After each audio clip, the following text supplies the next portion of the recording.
Hi, welcome to WMD. That's Woody's Modelling Diary with an episode of What's on My Bench. And clearly we've got two locos, my usual eclectic selection with a modern, reasonably modern day Class 86 in Virgin livery. Joshua Wedgwood. It is a Hornby made in China version. It's got its buffers and various details. And this was, along with the other loco, purchased at the Spalding Model Railway Exhibition, which was held on the 4th and 5th of November 2023. And this Class 86 cost me all of £31.50, which I think is a bit of a bargain. It does run, it runs well on DC. And I also purchased, as I say, this nice Hornby Britannia. I think this is more sort of late 80s, 90s vintage. It's made in the UK. It's a tender drive, and I know some people don't like tender drives, but this one does appear to run well. And as you can see, it cost me all of £38.50. And when you consider the modern day version which Hornby have done of Britannia classes, sort of 250, even 300 once you start putting chips in them and all sorts of things like that. This is a bit of a bargain at around just over 10% of that price. What I'm going to have to do obviously is put a chip in it, and that's what I'm going to be doing today. So stay tuned. Right, I've taken the tender body shell off.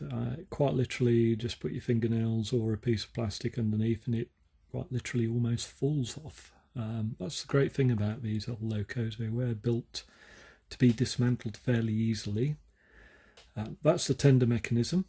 The red wire goes through to this brass pin there, which slots onto the main loco, and the main loco gives one feed and the tender gives the other feed, which come through this black wire. That's the motor itself. Pickups, not pickups, the brushes are underneath here, and these two wires obviously feed to that and power the motor. Somebody must have been in here before, because that's a solder joint, and I would have expected a steel version of that copper clip there. So it's had some work done on it in the past, but it does run, it runs well. So hopefully putting a chip in shouldn't be too difficult. Now my choice of chip for this is going to be this, never sure how you pronounce it, but I believe it's Laos. Quite literally this cost me all of about £12 at a show. I think you can pick them up on eBay for that sort of price. I know that some people don't like these because they're a cheap chip, and there's been sort of words about whether they're capable of taking the amperage that some of these older motors demand. I'm told that this is rated at 2 amps, so it should be sufficient to run this. It's got a 8-pin plug on it. I've also got this 8-pin socket with wiring harness. I think this costs about £1.50. So what I'm going to be doing is trimming these wires down and then connecting the relevant wires up as I need them. The reason why I'm not just hardwiring the decoder in is because I just feel it gives you a little bit of ability at a later date if the decoder becomes dysfunctional or breaks. You can easily change it. If you want to put it back to DC, all you've got to do is just take the decoder out and put an 8-pin blanking plug in, which if you've done DC conversions before on DCC ready locos, you'll probably have a bag full of those somewhere.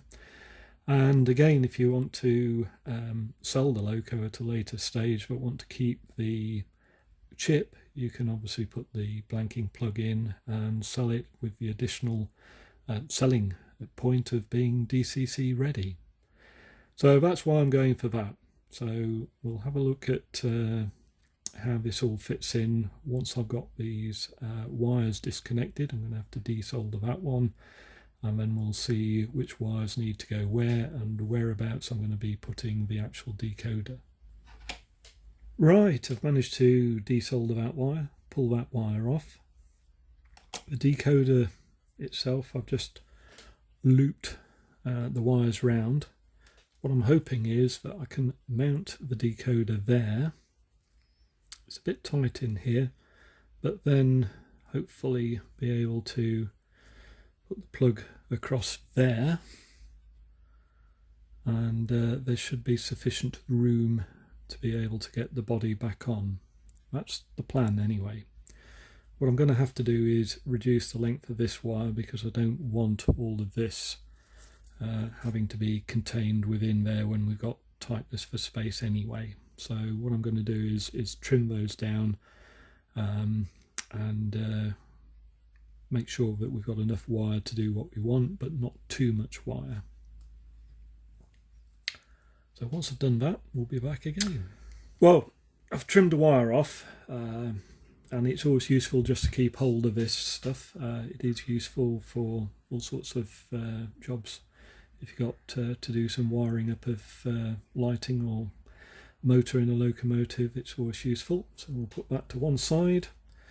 This is the harness. I've stripped back the outer sheath and tinned the exposed wires, but I've also, at this stage, also as a precaution so I don't forget, put some heat shrink already on the wires and just bent the exposed tinned areas just over slightly so that it doesn't fall off, because the worst thing is if you solder up and then find that you've forgotten to put heat shield on. So the next job is going to be to actually solder this on, and the wiring is such that the red and black will go to the red and black here, so that's going to be simple enough. Then the grey wire will go there, and the orange wire there. This capacitor will come off, and I think it's just a push fit. You don't want that on there, so let's just, yeah, I think this is just a loose-ish fit. Yep, quite literally that just comes off. We'll hang on to that as well. So the other thing which I've also done is put some double-sided tape there for the actual decoder, and some double-sided tape there to hold the plug, or the socket, sorry, the socket, plug and socket. So hopefully that should all fit in well. So the next job I'm going to be doing is the soldering. So we'll come back to that in a few moments. Well, the soldering is done. So we've got the orange wire to this terminal where the red went. We've got the grey wire to where the black wire originally went. The black wire from the loco to the black wire of the harnessing, or the harness, and the red wire to the red wire of the harness.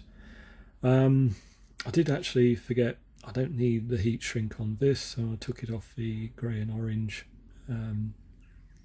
wires, but I do need it on here, and we'll just put it on. And the way I tend to do it is just to use that part of the iron, which is, if you do touch it, it does burn, but just rub it up there.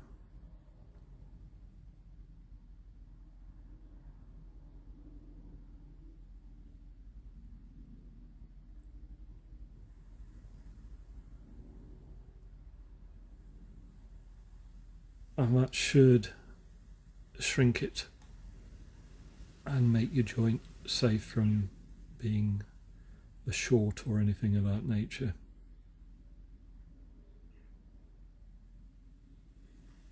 So I'll just do the other one, and then we'll put the chip in place and try and get the wiring neat. Okay, may not look the neatest of jobs, but when you've got to try and get wiring into a small space, sometimes you just have to put them where you can. I've worked on the basic principle that I've kept the wiring free from the drive cogs and use some Tamiya masking tape just to sort of hold wires together, and I'll just see whether the body will go on. If it does, we've got a success. If not, hey, the body is on. Brilliant. So the next thing to do now is to actually see whether it will code up. So I'll go and get the service track and we'll see whether it works. Well, Britannia, which is actually Royal Star according to this nameplate, 70028. Not sure whether that corresponds or not. I'll have to find out.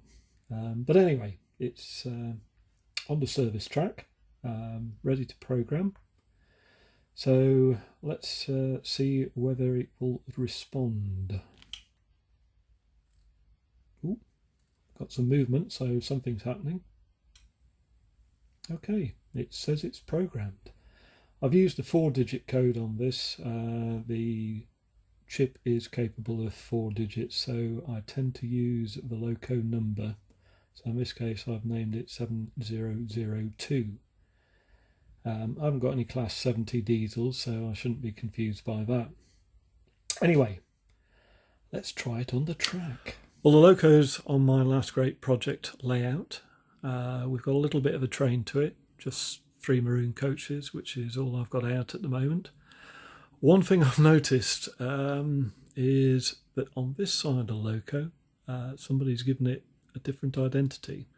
It's Thomas Hardy on this side and 70034. I know people in the past have put different identities on different sides of locos to give the impression they've got a bigger fleet than they have. Didn't realise it was still going on, but then again, this is an old loco. So, let's see, the moment of truth. Will it or won't it? Let's apply a little bit. Ooh, we've got movement. Yes. There we go. You'll have to excuse my military modelling project at the end there. But wow, this looks good.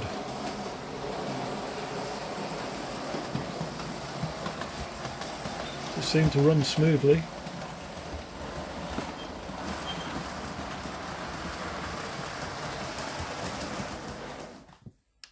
Bring it to a standstill. Let's just see what she's like at slow speeds. Ooh. That's not bad, considering it's a Hornby tender drive loco. That's on speed step number 1. It'll never be the greatest of shunting locos, but it was never intended to be that. So, yeah, I'm pleased with that. Well, there you have it. Success. Woody's actually managed to make something work. Unbelievable. But I do hope that this video has shown that we can put life into old locos. This was a reasonably sound DC loco. It's been upgraded to DCC now, so it will hopefully live for another 30 years or so, and at a cost which is reasonable. £38.50 for the loco, about 12-13 quid for the decoder, and another £150, £2 for the harness. Just over 50 quid. Not bad for a DCC loco. It's never going to be up to the standards of the Hornby one, but at the same time it's probably less than a quarter of the cost. I hope it's given you confidence that you might want to tackle a project like this yourself. If I can do it, I think just about anybody can do it. I'm certainly not skilled at this sort of thing. I can just about use a soldering iron and I can just about understand the basic wiring diagram. So have a go yourselves, see how it goes. Obviously got the class 86 to do. That's slightly different, a bit of a different wiring diagram on that one from the point of view of how the actual ring field motor is configured with its pickups. bit more body space, so it's easier one side but harder on the other side, and I'll probably do something on that another time. In the meantime, thanks very much for watching. You take care of yourselves, and we'll see you again. Bye.